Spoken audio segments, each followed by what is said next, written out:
Hey there, I'm Ian Ross from the band John Five and the Creatures out here at Reggies Rock Club in Chicago, which is actually my native city, and I've played this club many times, so it's great to be back here. And I guess we'll do a gear tour here.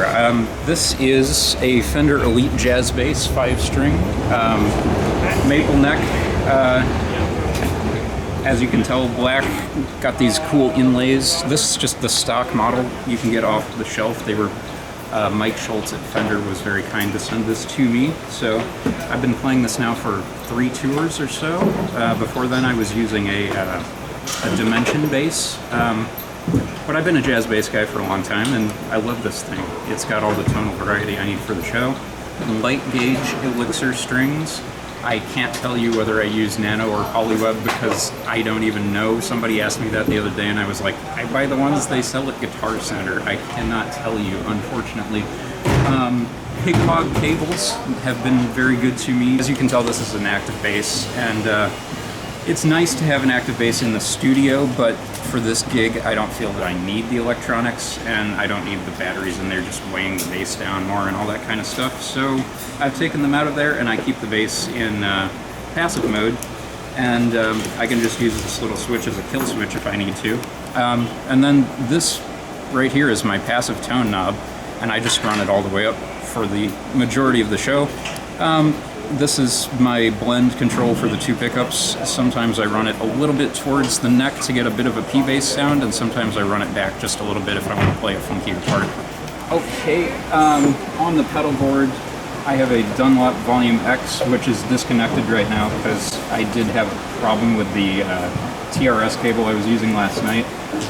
New for this tour, I'm using the Boss MS3 switcher with built-in effects, which is wonderful. I just got it in like a week before the tour started, and I was very impressed with the sounds. It took my compressor straight off of here, and I collect compressors. That's my main thing. It's got to be a wonderful sounding compressor. I just pulled up what they call the light compressor here, and I thought it sounded fantastic, so I'm running with that. I've got a clean setting here with some compression. Got one with an auto law, an octave pedal, and just a gnarly octave fuzz that I use occasionally. The only thing that's running in the loop here then is this M80, which is actually, it goes out of loop 1 here and it goes into this One Control Mesquite blender, which is a loop in itself.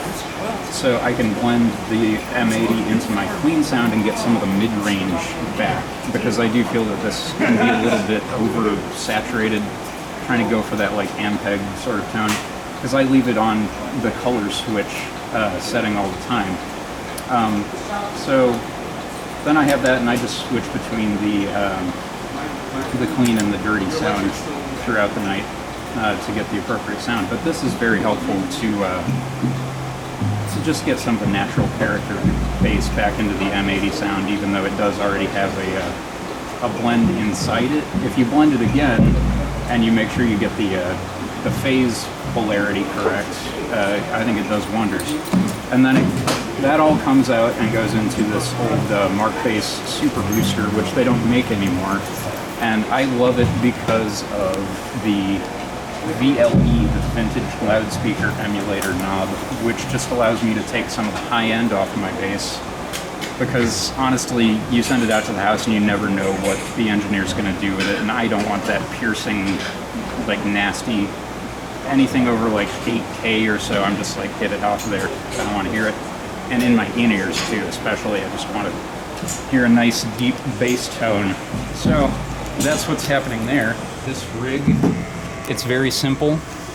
I'm just running the Little Mark Ninja 1000 watt head. It's super loud, allows me to keep up with John no problem. Into the matching New York Ninja 122 cab. It's 2 12-inch speakers. I keep everything flat on there, and I use the effects return on the back to do that, and then I send myself a little in-ear mix so I can hear drums and me, and that's all I need to do the show. Keeps me it keeps me humble because I can hear everything I mess up every night straight in my ears. And when there are as many notes flying around as there are in our show, it's essential that you know what's going on. All right, everybody. So if you want to check us out, I would go to John 5's website. Look up John 5 Official on Instagram and Facebook, and my Instagram as well, Ian Ross Bass. I also have an Ian Ross Facebook page, which I should update because I haven't looked at it in ages. We're currently on tour supporting our live record, It's Alive, which has just come out. It was recorded last year on tour on one date, so we couldn't mess anything up, and fortunately we got away with it. So yeah, come check us out in a city near you. We've got a lot of dates left.